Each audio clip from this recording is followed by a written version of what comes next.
really was not passing a law that would stop people from abusing our computers and using Brazil as a stepping stone to send spam to the whole country. So we went to several efforts. These efforts are documented now in a book that's in Portuguese. So if anyone reads Portuguese, if you go to the CGIBR booth, you can have the book. The English version, we are still having problems with review and translation. We hope that will be ready by May next year. But there is a short description in the document. And what I would say that while our dream would be to get our country rid of all the botnets, what we did first was really how do you at least stop some of the actions in all those machines compromised. And the first thing that we did was, okay, we need to implement port 25 management. So that reduced the value of the botnets, that actually dropped us from #1 in all imaginable lists that you can have in the world that say that you are the country that sends the most spam. And now we are more in par with countries that have the same size of us. We are in the lists in par with the United States, with some other countries that have the same amount of computers. So it was very effective to reduce the amount of spam. But in Brazil specifically, because of the regulation, how internet is not regulated and telecom is regulated, this required a very big multi-stakeholder coordination and cooperation. And this is what we are documenting and that we are sharing, is that really there is no one big measure. We haven't stopped the fight into cleaning the machines and to trying to help, but at least we did something that would stop some of the bad actions that are happening there. So I think that the key message is trying to divide the problem, try to see what can be tackled in each way. For the marketing messages, we created a group that decided on a self-regulation email marketing code. So that is a code of what's acceptable to do marketing via email. And there is also a draft of a law, but legislation process is much longer. And that draft that was recommended by the Brazilian Internet Steering Committee is not to go for the criminal, but to go to the civil law, to really put a lot of strain monetarily and try to do that like more of a class action, that you can have an ISP or MOG or CERT, someone to say that there was a spam instead of having every victim to going through. So for countries that are from Roman law, you know more or less what I'm talking to. And another part was really to have end user awareness. We create a portal, we have videos, excuse me, we have a lot of material explaining what's spam, what can be bad about spam. So also in the booth, it's in Portuguese, but we have a lot of booklets that we created. We have schools using this material to teach children. So our take was really how to create material that's Creative Commons in its license, and how to get people to use that material freely to pass the message, the people that will be using that material. So this is a very short, brief summary on how we were dealing with the problem in Brazil. I wouldn't say it's solved, but it's much more manageable now. And we can now focus on other areas. We can try to improve also some other areas. And specifically, we have statistics. We have some projects in Brazil to measure how spam is going, what are techniques being used, because if you don't have metrics, you are kind of in a loss on what exactly you are doing and what we are fighting into that fight. So thank you.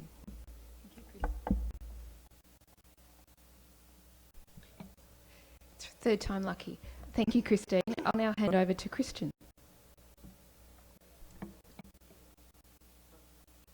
Okay, there we go.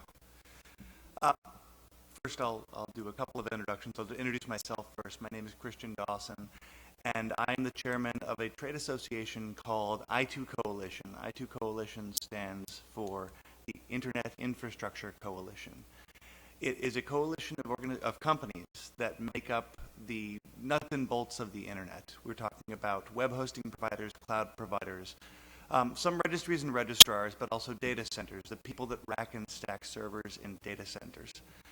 And we, in that capacity, we do what we can to try and make sure that the internet and its infrastructure survives and thrives.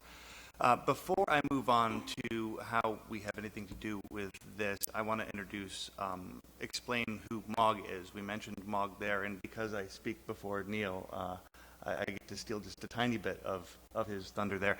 Mog is the Messaging, Malware, and Mobile Anti-Abuse Working Group, and they are a tremendously important organization that works on exactly what we're talking about here, trying to mitigate abuse. They have been working for the past number of years on an omnibus best practices document, which my understanding is serves as one of the cornerstones of this particular effort. Through the creation of this omnibus document, there is one specific chapter that I2 Coalition was brought in to assist with, that of the hosting best practices, web hosting best practices. The web hosting community has, over the past few years, been an increasing, I don't want to say the community itself has been a problem, but we've seen an increasing amount of abuse and spam coming from this community. By our measure, there are around 60,000 organizations, companies, or individuals that are hosting something, whether it is a large web hosting company or somebody who is hosting a server in their basement. There are around 60,000 people or organizations that are hosting something in their own locations throughout the world. And that's a lot of opportunities to get a server hacked and exploited and have a DNS resolver taken over to use for the propagation of spam. So it tends to be a major problem.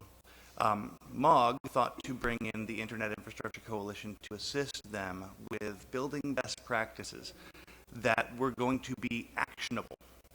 And what I wanted to basically take the moment this morning to talk to you about is that when you go through these documents, I want you to know that this is not a wish list from the abuse community that has not taken the time to vet these actions to make sure that they are operationalizable.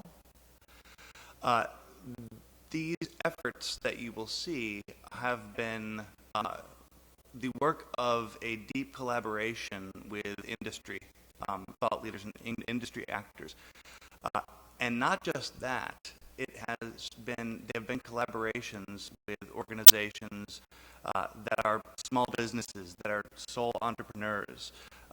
We haven't taken the perspective that in building a best practice, we should make sure that we set things to what a Google can do or what some large organization can do. We've taken the time to say, okay, these recommendations that we're going to make are the kinds of recommendations that can be applied for anybody, even a sole proprietor who is just starting out.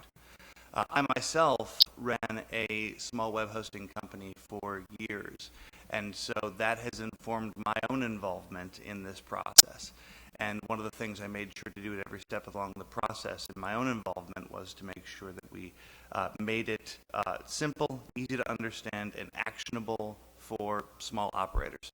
I think we've achieved that, and so I wanted to thank this group for building a project that allowed my group to have some small opportunity to contribute, and I think that you're moving in absolutely the right direction to really make a difference. Thank you, Christian. We'll move on to Neil. Indeed, Christian has shortened my speech a little bit, but I wanted to thank you all, ladies and gentlemen, for allowing me to speak today and participate particularly in this wonderful process.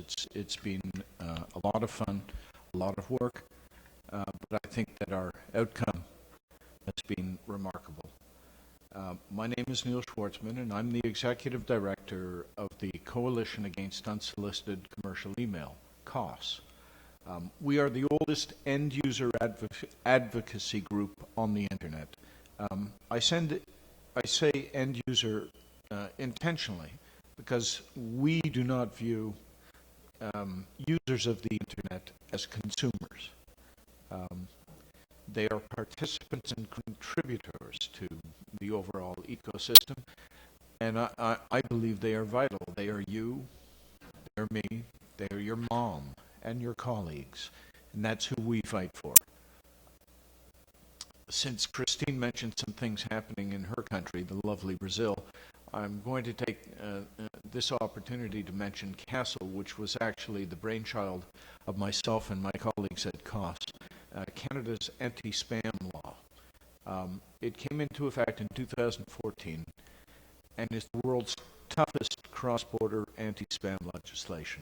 It carries with it fines of up to $10 million per commercial electronic message sent without permission of the recipient. There have been some cases filed. They have yet to go to court. This is all a trial and tribulation process for us at this point. Obviously, there will be challenges along the way, but once the law clears those challenges and those hurdles, I think that we will begin to see a severe drop in spam as a result of this law. Speaking of spam, it is a conveyance. It's unsolicited, unwanted email and SMSs and direct messages. They pour in daily. These are the largest and most frequent breach of individual privacy rights that exist. Phishing and data breaches, theft of money and identity are all predicated upon unsolicited commercial and uncommercial communications. In the time that it took me to say that last phrase, 1.2 billion spam have been launched at unsuspecting users in just those 10 seconds. There are a few things to highlight about this year's report. As Christian mentioned, the document provides a framework for another best practices document that was developed independently by anti-abuse and internet industry experts. Project Safety Net was published by my organization and the Messaging, Mobile, and Malware Anti-Abuse Working Group, MOG, and the London Action Plan, a group of civil law enforcement investigators and administrators who work in the area of anti-spam. This pivotal global best practices document was 1 year in the making. In fact, it was a renovation of a document that we presented in 2012 to the OECD, and this one too will be presented in the new year. It is important to note that as cybercrime changes, so too must the best practices that deal with it, and so Project Safety Net is actually an ongoing evolutionary process whereby every 3 years or so we publish a document and then we'll go back and look at what we've previously published and renovate. Our work is never done. The document was developed by the top experts and inventors of Internet technologies. The DNS section was written by one of the inventors of the DNS. The email section was involved one of the inventors of email. So I can't think of anybody better to speak to best practices and how to fix things than the people who actually invented this stuff. By the way, in both those cases, the inventors were not commercially motivated companies or individuals. They were there as volunteers, as sole individual experts. With the input of 125 experts and input by the industry group MOG, with 270 member organizations themselves, this truly represents all stakeholders, from consumer advocates such as myself, to government and law enforcement, to industry. Today, we discuss the encompassing document, which strongly suggests that training be an integral part of capacity building. As a trainer, I could not agree more. We need to get the word out. We need to be able to help all of us as a community, as an ecosystem.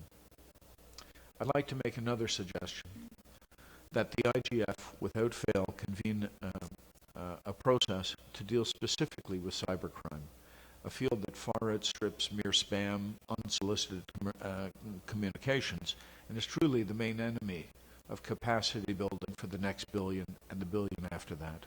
The bad guys are out there. They are coming.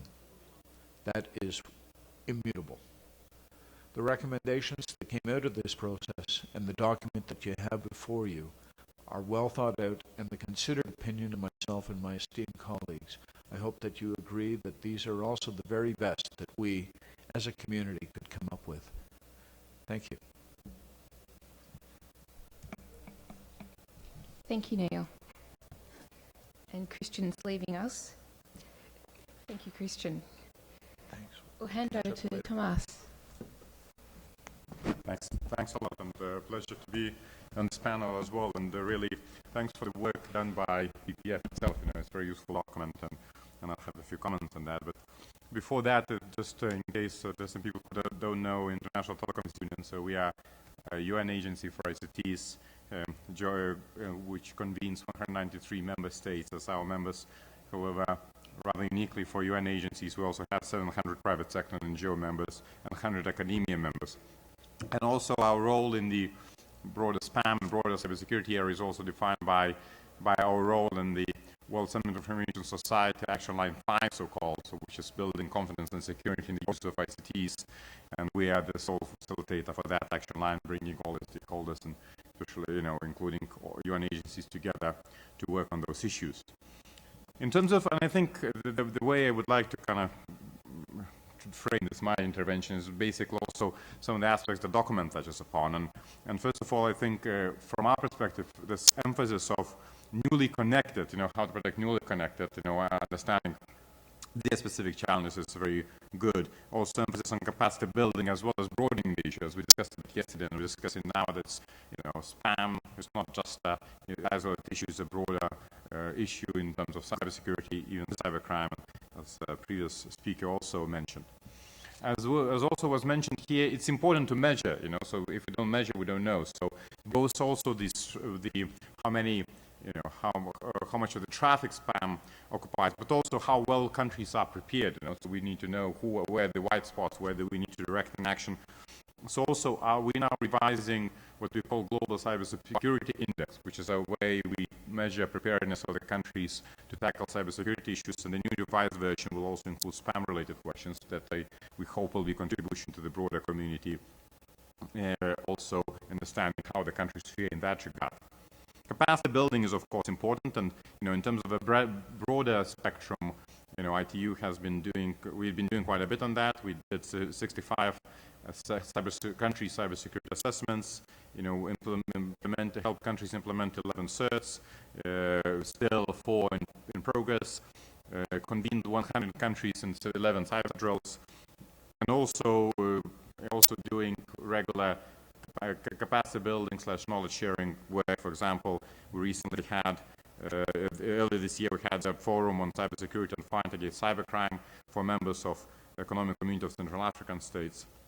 We also have specific emphasis on the least developed countries with our project for all the seas, and again implementing a few African countries, as well as capacity building wise, doing that work through the network of what we call centers of excellence, which also we have quite a few of them in Africa. Another aspect that was mentioned here, and I think is important, mentioned in the document, I think is important, is again working on the best practices, and we heard a few references in a few documents. I think it's important to see how different people are doing, and then to see how we can implement in specific countries. So again, from our work, we have so-called study group 2 in our development sector, which among its work, it also works on the best practices for spam.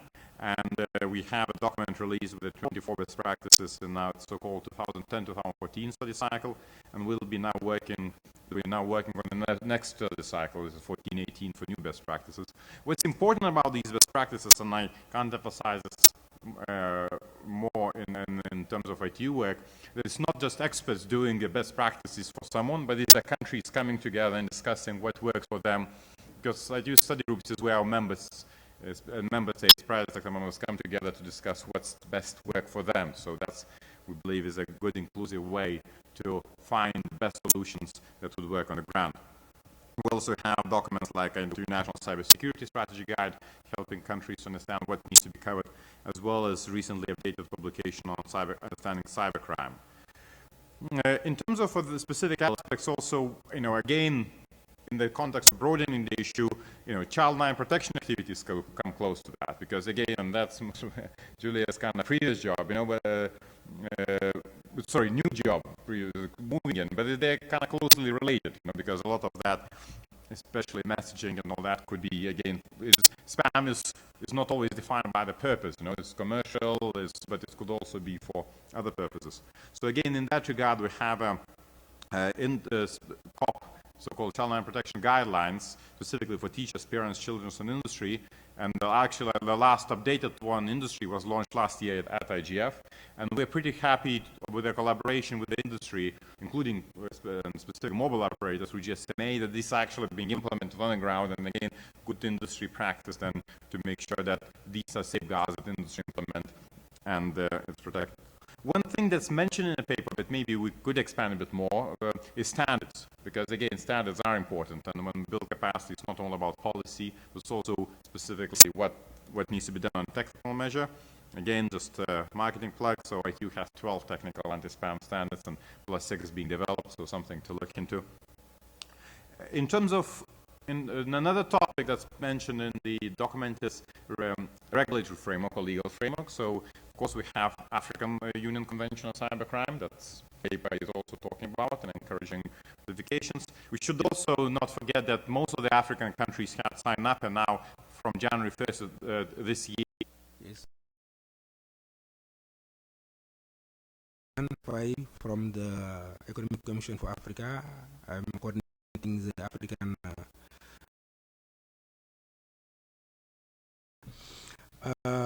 we participated in this survey on the best practices on unsolicited communication, where we received the questionnaire, which was administered by the BPF Secretariat.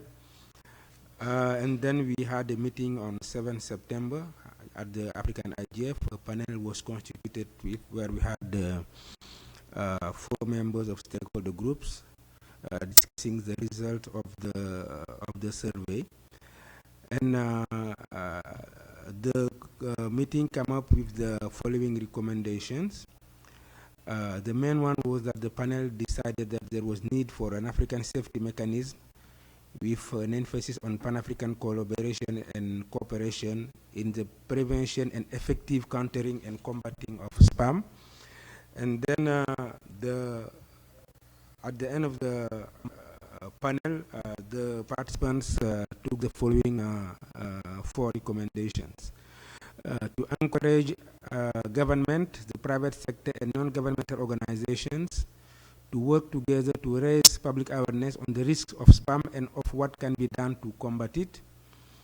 Develop capacity building programs on prevention of and combating unsolicited communications through training of service providers and awareness raising of users.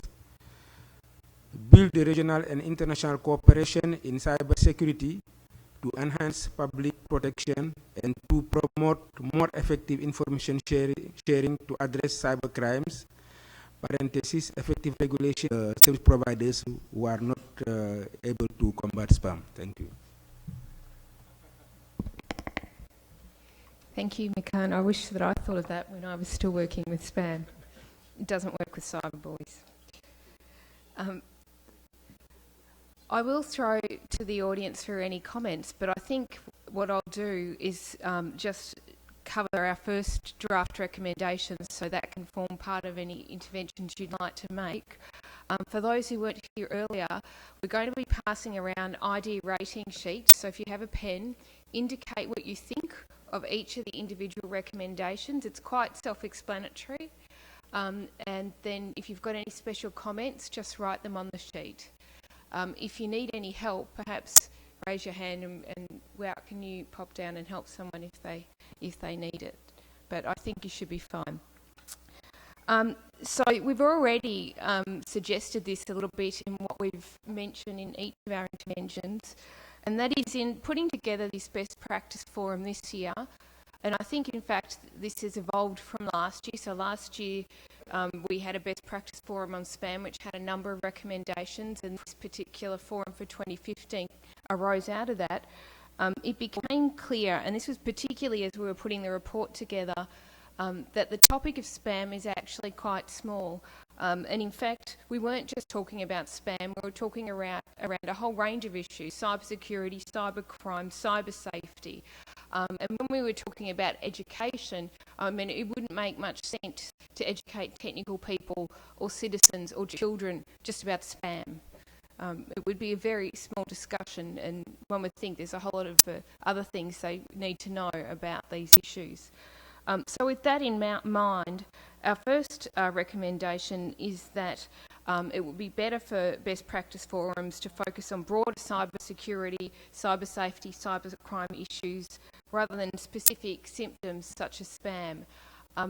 Might I add that the wording of each of these recommendations is entirely up for negotiation. We can nuance that, and I think that we probably will nuance this one to make a stronger recommendation about the way forward, because in our discussions yesterday, I think it became clear that there needs to be a check-in point. So if people are putting their hand up to assist in training or capacity building or whatever, you can't just say it and walk away when we leave Brazil and never do anything again. There needs to be a point where we reconvene and say, okay, what happened in the last whatever year?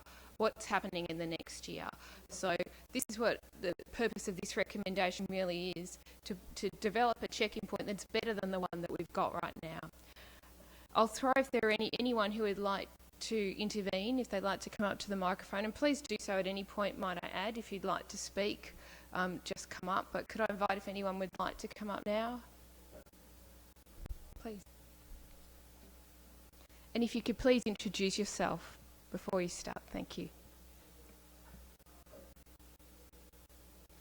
Hello everyone, I'm Fabrício Pessoa from Axur, Brazil. And my point is basically what you're mentioning about education, especially of end users. And I think you're absolutely right. There is no point in educating the technicians and so technical people. But I think there is one thing that is very important to take into consideration is that when we try and educate people about unsolicited email spam, cybercrime, and everything involved into that, there's a deeper thing that we have to think of first, that is the basis of everything, is that most end users don't understand how internet works. So I think that before we get to the point that we can explain them that they shouldn't be doing that, they should be careful with that, and so they have to understand why they have to do that. And I bring that simply because thinking of the way I learned things when I was at school, and things that didn't work, things that worked. Basically, things that didn't work was sometimes they were throwing me things that they say, okay, you have to use this formula to do this, but they would never explain me why. So instead of just telling people what they should and shouldn't do, maybe thinking of an education process where people can understand how internet works, and this will help not only in these problems of spam, cybercrime, and so, but also for them to understand better about privacy and everything that involves the problems that we're having with the internet nowadays. So I think this is a valid point to keep in mind. Thank you. I think indeed it is. And just in my office, we were having a discussion recently at the Children's E-Safety Commissioner that people at my age, people 2 or 3 generations younger than me, this is not second nature. We need to train children so that internet safety, internet security, privacy is just part of their language. It's just the way they live their lives, that we don't actually need to have special classes. It's just like reading and writing and arithmetic and internet safety and security. They just know how it works. So perhaps at the IGF in 30 years' time, we'll be seeing this. I mean, will there be an IGF? Because the kids will know it all by that time, perhaps. I don't know. But that certainly should be the object. Do any of the panellists have anything to say? I do. For the first 15 years that COS existed, we were focused very much on end user communications, how to protect themselves. These days, with the level of sophistication of malevolent actions online, be it a click on Facebook, be it what is the new business email compromise is the new thing where they're working through attacking CEOs and stealing tens of millions of dollars at a time. I would say that end user education is almost a waste of time and money, because I defy anyone in this room. I'll show you examples after this session of stuff you couldn't tell me if it's legitimate or not. I can't even tell in some cases, and I'm pretty good at it. So I'd say that absolutely, as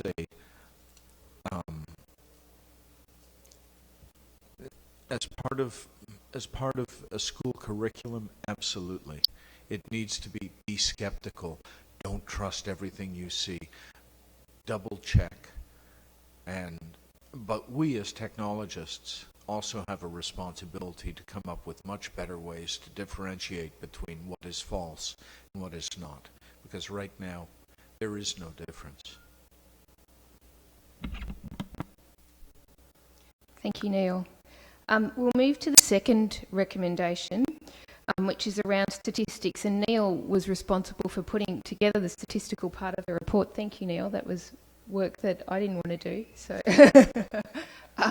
what we were looking for was data that would indicate the scale, the scope and the costs of spam on industry and government. We found a lot of data, but we couldn't find a single data set of reliable metrics that could indicate those things. So with that in mind, our second recommendation is that further work could be done to pin down a set of reliable metrics that relate not only to spam, but broader cyber security issues. Neil, did you want to add to that one at all, given that was your baby? Sure. The only thing that comes to mind is that there are lies, damned lies, in statistics, and that is Mark Twain. Statistics are incredibly hard, particularly because everybody's viewpoint about the problem is like the blind man trying to describe an elephant. I work for the world's largest company at this point, and I can tell you that my view on malware and phishing and spam is drastically different from what Christine would see in her position with Brazil CERT. Absolutely no, it would be like two different animals. So what is really needed is trust amongst the reporting entities, a way of anonymizing the data so that competitive issues are put to the side, and that we all throw our statistics into a single pot that would then begin to allow us to have some sort of insight into the global widespread phenomena that is cyber abuse. At the moment, we don't have that. So when somebody says spam is down 50% or it's up 50%, take that with a lot of grains of salt. It doesn't mean anything. Thanks, Neil. Again, if anyone wants to come up to say something, please do. Have we got some? Come up.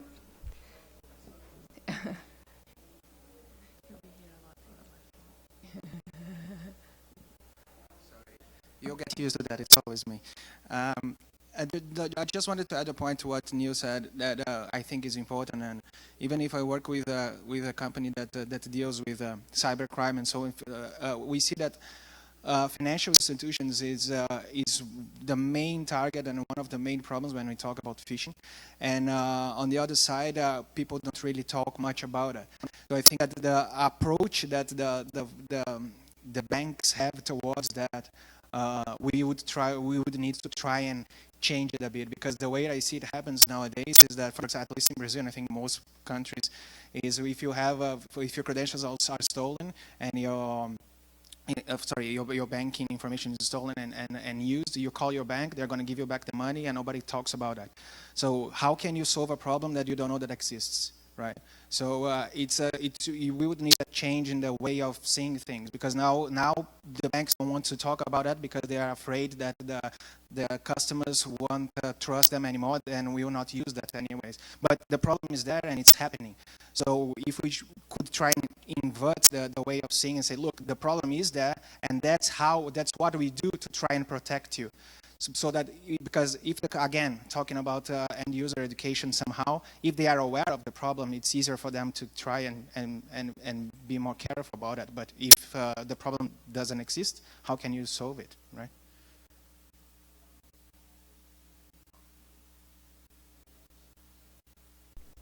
Okay. So, talking about metrics, my intervention has said about the experience we had here in Brazil. One of the things that we try to document, and this is why we have like a book, the very first point when we started to talk to the different stakeholders, to especially lawyers, policymakers, and senior executives, was, do you have reliable metrics of about what the problem is? So then even the definition of like reliable metrics was this thing. So you have something that I can rely on. What's the methodology when that's people collected it? So then at the end, one of the first things that we did was actually to create a whole project to measure how Brazil was being abused by spam. So this was the key to convince policymakers, oh, all those other statistics, they converge to what you are also seeing with this methodology, that I know what's being done, and it's not someone reporting spam. Because there was a lot of trust, oh, people sometimes complain of things that are not spam. So we can go with that. So we created, so if anyone would like to talk a little bit with us, so we are talking now through the Net Mundial initiative with the ECOWAS to implement some sensors in Africa and maybe do something about that kind of metrics in there. And this now is a global project. We have partnership with some certs, and really we are seeing some parts of the spam problem that are complementary to the other metrics. So that we saw that people were measuring some things and not all the places and all the ways that people are sending spam. And especially because we are seeing that depending where the globe we have our sensors, the problem is a little bit different. And this was one of the challenges, because we would go to other countries to talk about the problem, and everything is different. The environment, the culture, the legal system, and even the way how your network is being abused. So I think to have metrics is also to have this vision on where are you collecting the data and what it actually means and how can you normalize the data. But I think anonymization is also a very important key for security in general. So in our case, everything is anonymized when we share. So that was another point, that now we are sharing data with some people that are fighting spam in some other countries, but it's all anonymized. So that was also one of the points that was important. So I think everything is connected, and then I go back to the number one recommendation. That's really, we need to tackle abuse in a more bigger way, and we need to involve fighting abuse, and sometimes it's not necessarily fighting crime, because then you can go to the rabbit hole of, oh, I need to create the law first. So no, we are fighting abuse of the internet infrastructure, abuse of our connectivity. We are making it more difficult for people to use. So it doesn't matter if it is a crime or not, it's actually an abuse of the resources, and it's easier to talk about that than exactly to go like crime. So those are some of the things that maybe, but metrics, we really need to have some. Thank you, Christine. I've been reminded that before anyone speaks, they need to say their name for the purpose of the transcript. So it's Julia here again. I'll move to our third recommendation to keep the ball rolling. The report gave a number of examples of best practices, and it was botnet mitigation centres was something that indicated positive outcomes in terms of mitigating unsolicited communications. So our third recommendation is that newly connected economies consider multilateral anti-botnet efforts, or botnet mitigation centres. They have a role in reducing the number of infections on end users' devices. And just to give an example, I managed for a short time the Australian Internet Internet Security Initiative, which was a partnership with internet service providers and with data providers of malware infections. So we received information about compromised IP addresses.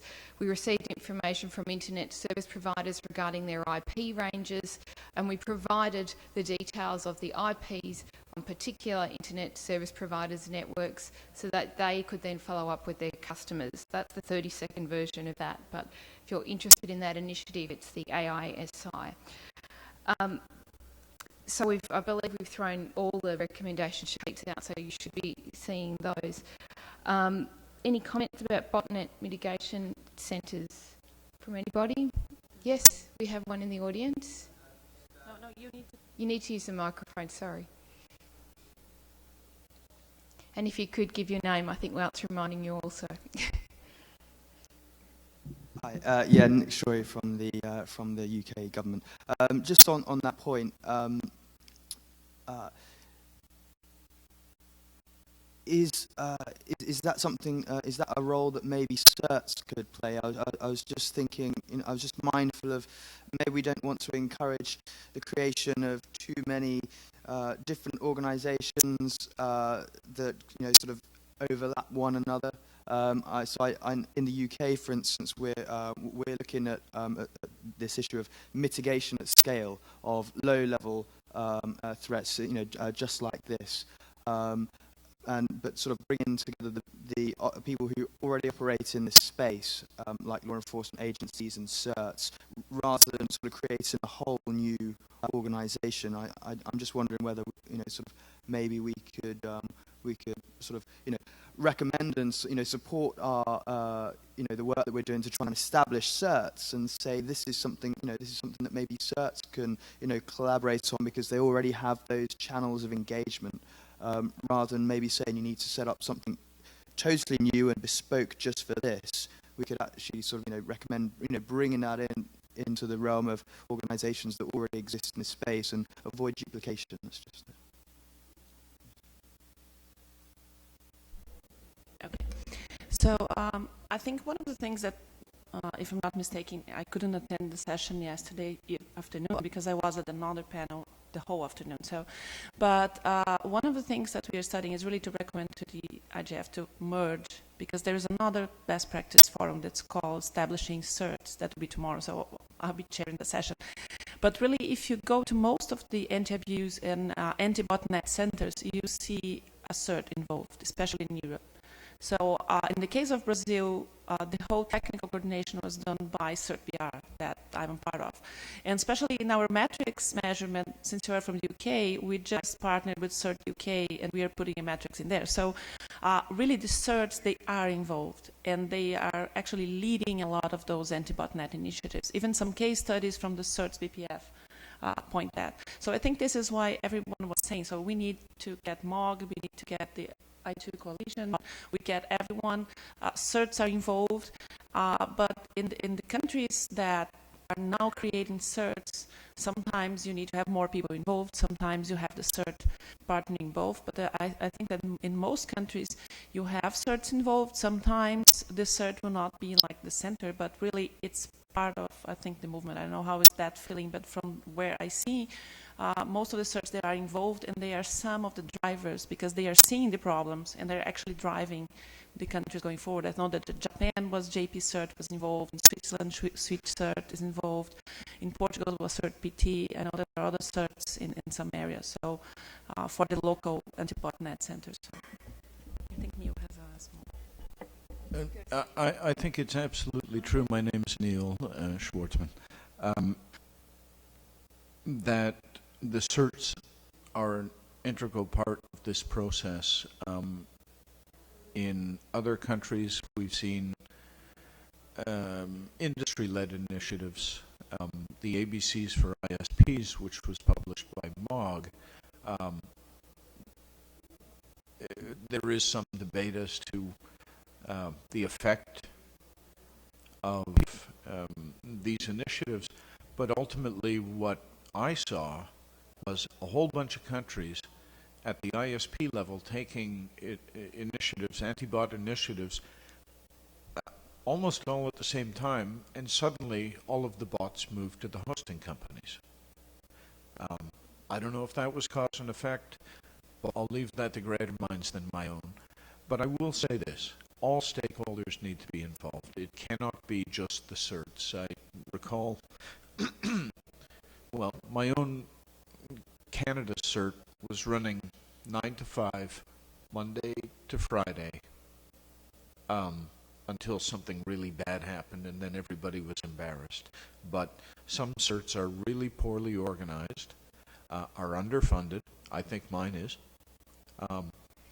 And at Digital Crimes Consortium in Miami in March of this year, a young lady from a cert that will go unnamed said, well, last year we had 4 incidents. And it was like, wow, that's really good for your country, except I have 8 from your country on my laptop today. So encouraging reporting to certs and also not overwhelming them with stuff that isn't an emergency, because there's a difference between an incident that should be handled by a cert and something that shouldn't.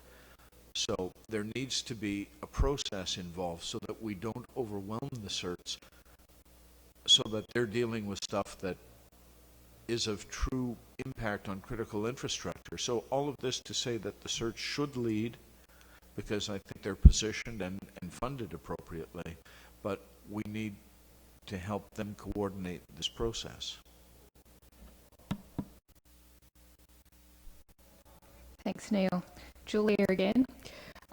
So I'm going to move on to recommendations 4 and 5 that relate to cybercrime. I know it was discussed at yesterday's discussion about training, that it's not necessarily just those coming newly online. It's also in some of the countries that have been online for some time, that our investigators, that our law enforcers just don't have the necessary understanding and perhaps skill, and at the same time citizens don't necessarily know what they're reporting. And all that comes to the fact that cybercrime is vastly underreported. Some of that is through mere embarrassment. People have been scammed on the internet and they don't want to tell anyone. In fact, I recall some time ago there was some research that when someone had in fact been scammed on the internet and in fact reported it, they're in such denial, even though they'd reported it, that they were scammed again because they didn't want to in some way to validate that what they did the first time actually wasn't wrong. So there is research to that effect. In any event, draft recommendations 4 and 5 relate to this issue. The first one is that effort be taken by law enforcement to categorise crimes undertaken using the internet. So instead of just saying it was fraud, indicate that it was fraud using the internet, because the treatments for fraud using the internet are quite different to fraud, say cheque fraud, for example. Recommendation 5 is that governments and law enforcement take proactive steps to encourage the reporting of cybercrime by all users, citizens and industry, and that goes to the point earlier relating to the banks and other industries who vastly underreport because they just don't want us to know. If we are all part of the problem, we can all become part of the solution. Are there any comments from anyone in the audience in relation to the recommendations thus far, or anything we've said, or any additions? We've got anyone online perhaps? No? No. Thank you. Any of the panellists? Tomas? Surely, just to confirm it, because our experience again showed that when we bring capacity building on these spam and broader cybersecurity issues into the country, the best exercises is when you bring all the communities together, so both telecom industry, law enforcement, and technical community, so that's when the information perpetrates, and then it's not only about capacity building for the people, but also them understanding each other's needs and how they work as different communities together. And that's also the reason why we also very closely work with the United Nations Office for Drugs and Crime and Interpol to issue with our own mandates, so that it's we can complementarily help countries to tackle that issue.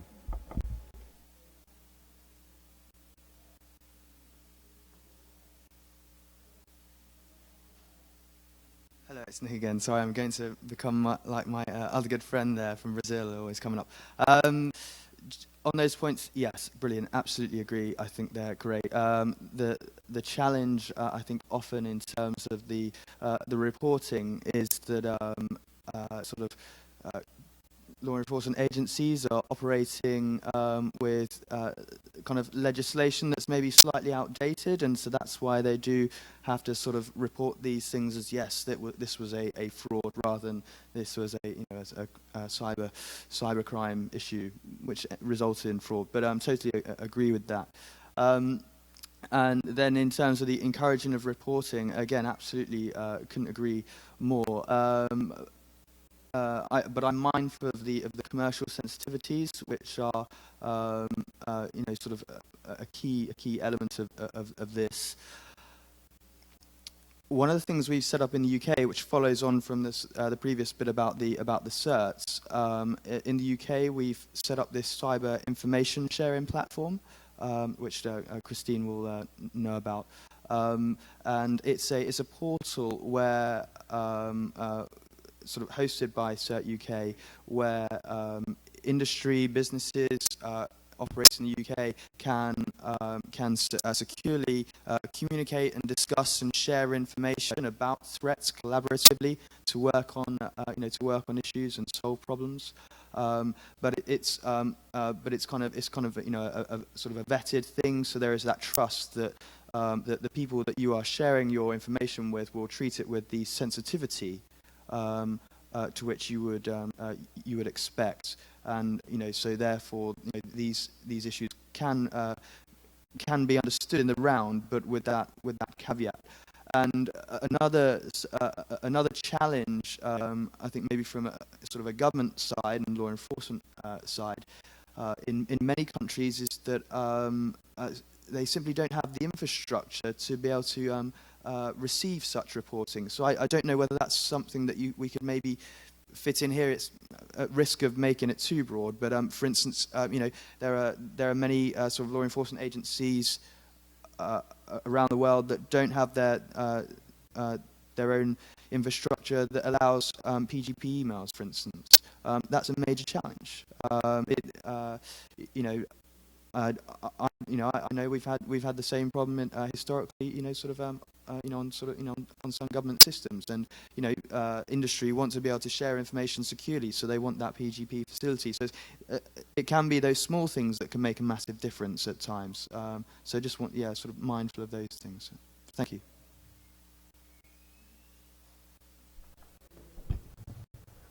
Makan Fai from African IGF. I just would like to agree that there is need to report, and also I believe that this tackling of this problem can also be done through the existing legislation. So we cannot just go doing spam alone, as agreed by the panel. We have the African Union Convention on Cybersecurity, for example, which treated unsolicited messages clearly as spam, because they don't want people to be bombarded by unsolicited messages. But the main issue, as raised by several panelists, is also that reporting is not always done, especially from the ISPs, and because they fear that they will lose their business if they say that I'm receiving this number of unsolicited messages is going through my customers and so on. So they are concealing it, and I think that is something which is not also acceptable. So on the using the certs also, I think in Africa especially, we don't have certs everywhere, but we are having IXPs being put in place, especially during the last 2 years with the African Union putting in place national IXPs and sub-regional IXPs in the African countries. So that could be also an avenue to use and discuss this. And in fact, the practice I was referring to of putting a wall of shame was in the framework of ISPs into a country, where then they will share information. In any case, they know what is passing, what is good and what's not good, because we know that ISPs are scanning mails of people. If they can see a mail coming from this person, then of course they can know that spam or unsolicited mail is coming or not coming. So if they don't do it, that means they don't want to do it. But they know what is going on and what is going through. And finally, the need for capacity building is very important for at the African level, definitely, because most of the law enforcement officers, they don't have any clue of cyber security. So, and they are the ones who are supposed to deal with it. So if they are not trained, then definitely nothing will happen. Thank you, Makan. Julia again. I'm going to group together the next three recommendations because they're related. But firstly, I'd like to thank Makan for helping us, as part of this best practice forum, circulate a survey to members of the African IGF. The survey, while it only had 15 responses, there were responses from many and varied countries, and they did begin to give us a flavour for what the needs of our colleagues in Africa are as they are becoming newly online, and not only the needs of those in Africa, but what may be the needs for the next billion after that. So draft recommendation 6 is that further attention ought to be given to surveying the needs of African and other developing nations, not only in dealing with the problem of spam, to go to an earlier point, but the broader issues of cyber security and cyber safety. So I guess the point of that is that we need to ask people what it is that they want. We shouldn't be telling people what it is that they want. It's a partnership, and to make a point that we made yesterday, spam is a global problem. Their problem is our problem. If spam is coming from any country in the world into our own countries, it's a shared problem. So we should all be part of the solution. Recommendation 7 is around capacity building, and it's the recommendation that was the focus of our meeting yesterday, and that is that there's a need for basic cybersecurity training, including in relation to spam mitigation in the African region and perhaps other regions of the globe. And that meeting yesterday established that probably the training needs are broader than that. It's not just cybersecurity. And indeed, recommendation 8 goes a step further, which is that there's a need for education of citizens, and that's not only in Africa, we're talking everywhere, including children, on matters relating to cybersecurity in economies.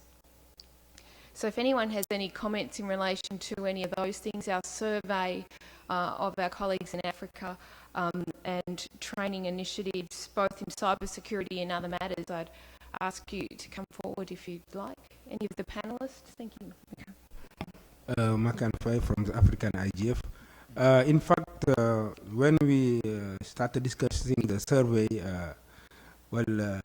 all the people in the room who did not participate, they were asking if they can participate right away and if the survey deadline could be extended. Of course, it was not possible because that was it was already finished. So they were eager to participate, definitely, and they are still eager to participate. So if you have any other survey dealing with unsolicited communication and other issues related to cyber security, definitely the African community is welcome. They would like to participate. And, during that meeting, we had, as I said, we had some police officers who took part in the session. In fact, one of them was a panelist. But unlike him, most of his, it's indicated that most of his fellow officers do not know really what is this, because he started participating in the African IGF for the past 3 years, so he is aware, and they did some training also with Diplo Foundation and so on. But most of the security officers, they don't have a clue, definitely. And on cyber security in general, we believe that there is a really need for massive capacity building in Africa for the law enforcement officers. The magistrates, some of them are going through some courses, but for the law enforcement officers, the police officers, and so on, a lot leaves to be desired. Thank you.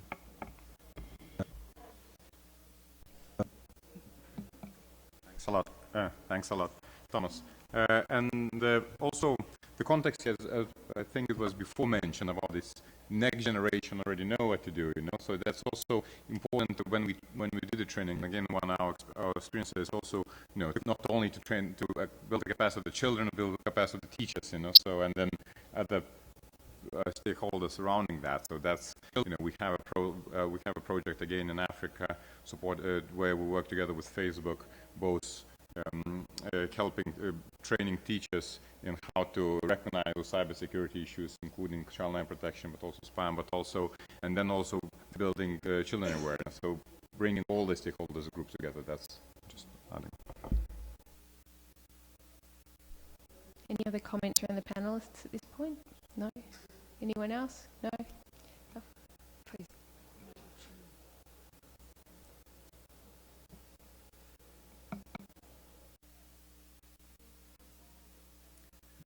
Hello, especially Julia. It's Narelle Clark here from Australia, ACAN, the Australian Communications Consumer Action Network. One issue we've been seeing a lot of lately, spam emails which look like they come from your own domain. So it looks like it comes from your photocopier or the camera or some other device that's sitting on your network, detecting things that are going wrong with your network. And here is this helpful message with a zip file that you only need to click and open and it will all be fixed. And lo and behold, apparently you then get crypto locked and lose all of your data, which could then, if it gets loose on your LAN, locks up all of your company's data and all of your, etc., etc., etc. So I even found that one particularly challenging after 20 years or so on the internet myself. And I thought, one of my staff is bound to click on this real soon now. This is looking so obvious. And it even threw me, I thought, looked at it and went, oh, hang on, is there a device here that one of my staff has installed and I don't know about it yet? And so that was one which I thought was a particularly good one. And so turning that around, the type of material that we now need to produce for consumers generally to explain to them, watch out for this particular type of thing, becomes even more challenging. Building a good set of materials that helps people understand not only what not to click on, what not to open, but to understand what they've got connected to their networks and how that behaves. That problem too is becoming more and more complex because of the wonders of the Internet of Things. We now have devices connected onto our networks that we just don't know what they do or how they connect or who they're going to report to and using what protocol or how. Any comments from anybody? Oh, the stories I could tell you about baby monitors. They mail, they do so poorly, and you dare not block them. Crypto locking, for those that don't know, is basically when you click on a malicious link and the malware scrambles the contents of your hard drive. There's no force in this world that will get between a user and a click and that malware. You can educate all you want. What we need to educate, and I think what Julia alluded to earlier, is actually a basic set of fundamental safety practices for the internet. For instance, the answer to CryptoLocker is, where's your backup? When did you back up last? My computer backs up, I think, every hour. Does yours? Well, I see a whole bunch of Macs here, and thank you for that. They do, and get yourself backed up. That's the real answer to that malware. That doesn't mean that there isn't going to be, I mean, we know the current iteration. I know Christine's about to correct me and say the current iteration of CryptoLocker actually also scrambles your backups, but it doesn't go that far back. You can always go back to prior to your prior to your infection, because it cannot get to stuff that is already backed up. So there are solutions. But yes, this is a horribly. I've a colleague, a friend, somebody I know peripherally, a journalist who had been writing a book for 8 years and lost his stuff. And the only solution is pay the criminal, get your stuff back.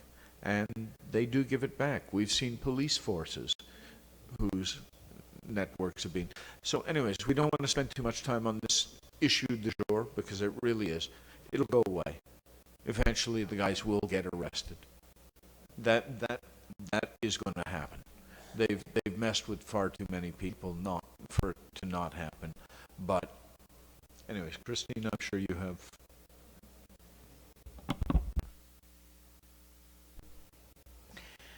I'm just a little bit more towards educating users, but especially because of the risks they have, and sometimes because they imagine that the risk is far greater than it actually is sometimes. So it's not really that you're educating users that they don't know what it is, but we see people, oh, I'm not going to use the internet anymore, it's too risky, and they don't have any idea what it is, and then you tell them, oh, is that? Yeah, is that? Oh no, then that for me is acceptable. So I think that we need to have education, but for malware in this form, really, I go a little bit further. That's really the education of professionals, and I wouldn't like to focus only on network professionals. We need to educate university professors, to educate programmers, to educate everyone. So all those devices are behaving badly, are being wide open, and are using poorly the protocols because people don't know better. They are just doing a very bad work. So it's really a nightmare that you have all security cameras and botnets, that you have all the CPs participating in botnets, that you have all this mess going around. It's just because people are doing very dumb stuff when they're programming that. And they say, oh, really? That can happen? So there is a lot of awareness that we need to do to professionals. So just don't assume because someone has a degree in a technical area that they actually understand what they are doing and the impact that the things they're doing are going to have in the long run. So I think really the recommendation about educating professionals, so we go for a lot of stuff, but this specifically, I've been receiving that ransomware, that CryptoLocker, in the form of a VoIP that I have a message for me. So I'm receiving that, that you receive a message in your SIP telephone. So click here and listen to it. And the SIP telephones, they actually send you those messages. So if you have a voicemail, so they are just mimicking like the ideas that someone thought, oh, this is great. And then we could go for all the technical stuff for spam that actually would provide more reputation for emails. Maybe if all organizations move to DMARC, DKIM, and all the devices would use that, they could still send an email, but then maybe I would not receive if it's not actually coming from devices from my network. So there's a lot of technology that were developed for spam that could be used for security in general too, but then people never heard of it. So I think it's really one of the points that really we need to discuss best practice in a more broader way, yeah. I'm conscious of the time, so I'm going to mention the last 3 recommendations and then look for people to make their final comments.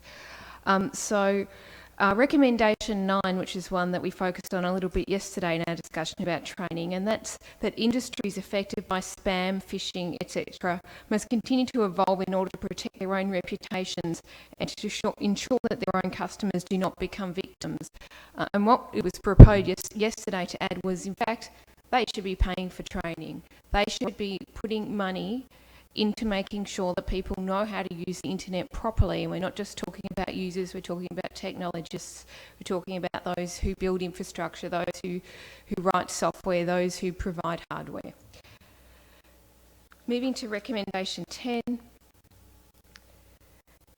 It need not be expensive, however, to give advice to those that are newly connected, and the report has provided a couple of short lists of some simple things that can be done at low or no costs to help these issues. Now, these lists are very much a start, and it's my personal recommendation that, a few people could get around a table and could probably put together quite a number of 50 things, for example, that a newly online economy could do to help themselves out. So recommendation 10 is that further consideration ought to be given to producing simple lists of low or no cost initiatives that can assist newly connected economies to protect their infrastructure. And so I'll move to the last recommendation, and that's that consideration ought to be given by newly connected economies to a wide variety of multi-stakeholder arrangements, those that involve public and private partnerships and those that involve private initiatives in combating unsolicited communications and broader cybersecurity issues.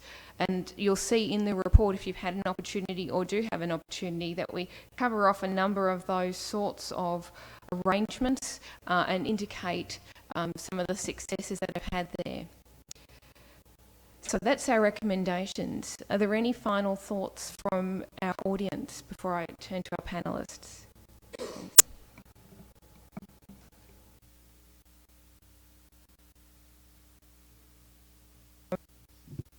Hello, yeah, Nick Shorey again, UK. Just a couple of thoughts. Going back to the education one. Sorry, I can't remember which number it was now. Where it mentioned sort of education for Africa, the African region, and possibly broader. I was just thinking. I know we've sort of. Through the African IGF, they did their survey, which was really, really great. But it's a global problem. So would it be sort of better to maybe sort of amend the text and make it sort of more global and less kind of, rather than Africa and perhaps other? Everyone needs to continuously sort of develop their sort of educational awareness. So I'm wondering maybe if it's just maybe slightly fairer that it's it's sort of fully inclusive. Rather than just sort of, say in Africa and perhaps other, because everyone needs to continually work on this. So just a thought on that one. And then just a thought on sort of picking up on the previous points around education. Absolutely, yeah, we need to do everything that you are recommending in the report. But sort of picking up on sort of the crypto locker issue and that these threats are very flexible and very dynamic, and there's simply there's no way that sort of formal education and training can keep up to speed with the rate of development of some of these threats. So I think what is also important, particularly for the wider public, is promoting channels of communication, reliable channels, whether that be a cert channel or whether that be a sort of an industry partner like Team Cymru, so there's a greater, broader awareness amongst the general public of this is where I go for my information.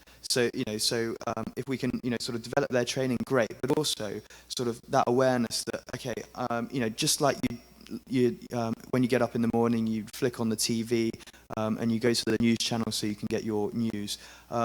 If we can sort of promote the ingraining of that, right, I'm just going to check the updates on Twitter from like Team Cymru, so I know the latest threat. Oh right, okay, I need to watch out for that. Just that kind of thing. Promoting those channels of communication might also help with the flexible awareness that people need in such a flexible environment. That's it. Thank you very much.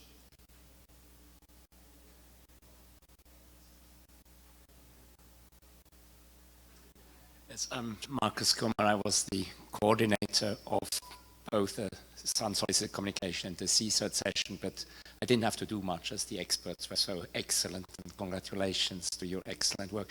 I would like to pick up on something Christine has already alluded to, and you as well, that is more on the way forward. I think the report, I think the work done is excellent, and we do have good conclusions, but on the way forward, and we had this discussion yesterday, we maybe need to refocus the work, and there seem to be synergies with the CSERT work, and this discussion will happen in tomorrow's session on CSERTs. But I think the final report should also reflect this and look at ways of taking this work forward.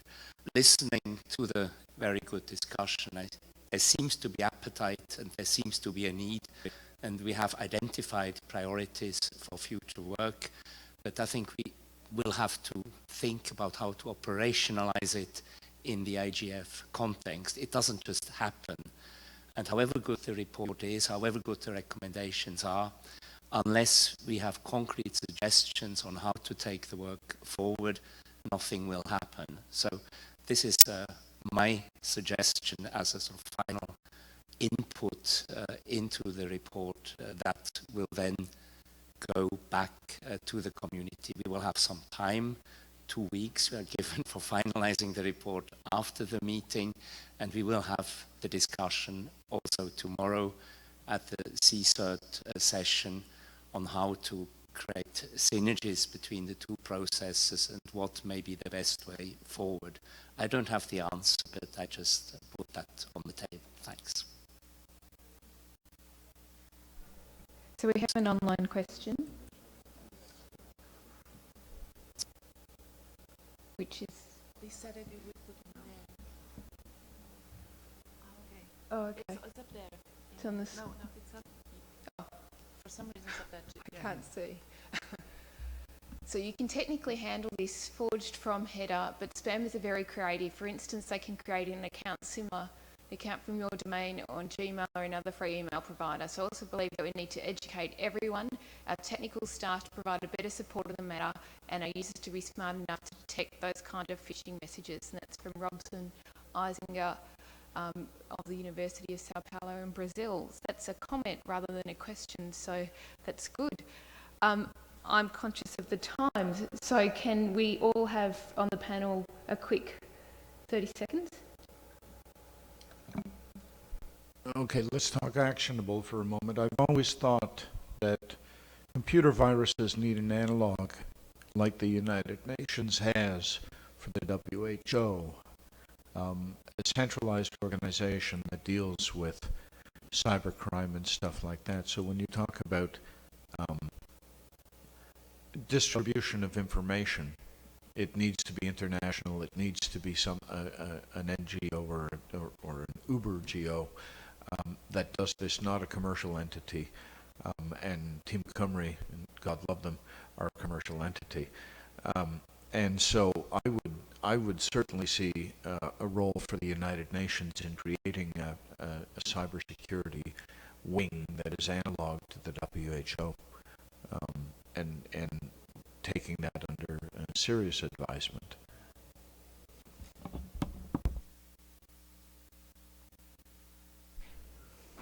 Well, into that note that you said, there is already an NGO that's starting to try to work like a cyber health, that's a Cybercrime. So we are kind of involved with that project because it's more, it's really about how to count infections and how to have neutral and reliable statistics on infection. So if you have anyone, as a final note, we have a lot of things here. Maybe we should add as another of the projects that would be the Cybercrime project, is cybercrime.net. That is really a work on top of how the world managed to do the health accounts and how to have really people looking at the health of the internet. And in a way, a lot of what national certs do these days is not really, a lot of the national certs don't work with critical. We work more as really the CDCs of the countries. We are trying to see where the infections are, how do you go, how you disinfect, and how you... I really think we need to think about a healthy ecosystem and blocked ecosystem. So we should move forward into that note. So, but it's really thinking how it goes for moving a step further than just anti-botnet initiatives, but thinking how we can get our whole ecosystem more healthy, more cleaner, more trustworthy, and really needs to involve everyone. Thank you. Yes, Makan Fai from African IGF. Yes, I would just like to focus on the capacity building initiatives which were referred to several times in the report, especially for Africa and developing countries. In fact, this is needed, and this year we had a special capacity building program for African ministers of ICTs and communication provided by ISOC and Diplo Foundation in September, past September. We have also the African School on Internet Governance, which was holding its annual meeting and annual training camp, the third one this year, organized by the Association of Progressive Communication, APC, which is celebrating its 25th year tomorrow, and NEPAD. And they have a cybersecurity component in their annual training program, and they want to, in fact, step up the training to be several times per year, and they go from region to region, taking all the stakeholders together. We believe that we need really to enhance the capacity building activities which exist already, to strengthen them so that they can take care of what we are referring to here. And the training of trainers also is very important, and at all levels, because as you know, not only the users need it, but the government also needs it, the technical community needs it. So we really need this capacity building program. It should be stepped up and to strengthen the existing ones. Thank you. Thanks a lot. Thanks a lot, Thomas. So just to reiterate a few, I think, thoughts from the beginning. So first of all, I think, and that's kind of what was already discussed, that leading to the BPF on certs, so kind of seeing the spam as a broader issue, you know, that's, I think it's time to, you know, to kind of see that in that context. And then the other thing, again, not seeing the capacity building and training as something that we need to help someone to do, you know, but that's our joint issue. If we don't tackle it together, we'll be worse off together. So how we work together. So that's, I think, just some parting thoughts. Well, I'll close the session by thanking all our panellists. And Wout wants to say something.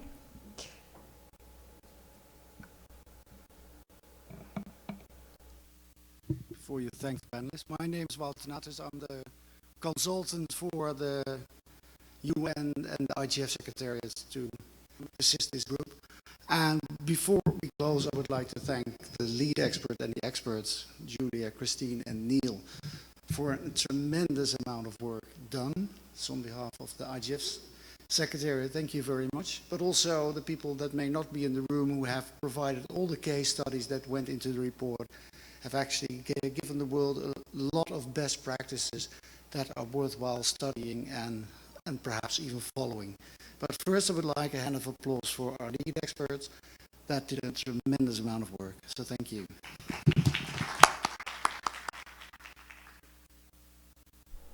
Okay, well that was what I was going to say. So, but I'll add my thanks to both Marcus and Wout for their support during this process, and we'll reiterate that a number of people helped in putting this report together. It's been a project that's been ongoing since March, and we've still got a few weeks to go in finalising the draft. So thank you for your input today. I hope you've enjoyed filling in the ID rating sheets. I'm looking forward to reading what you've had to say on those and appreciate your feedback this morning. So thank you, everyone.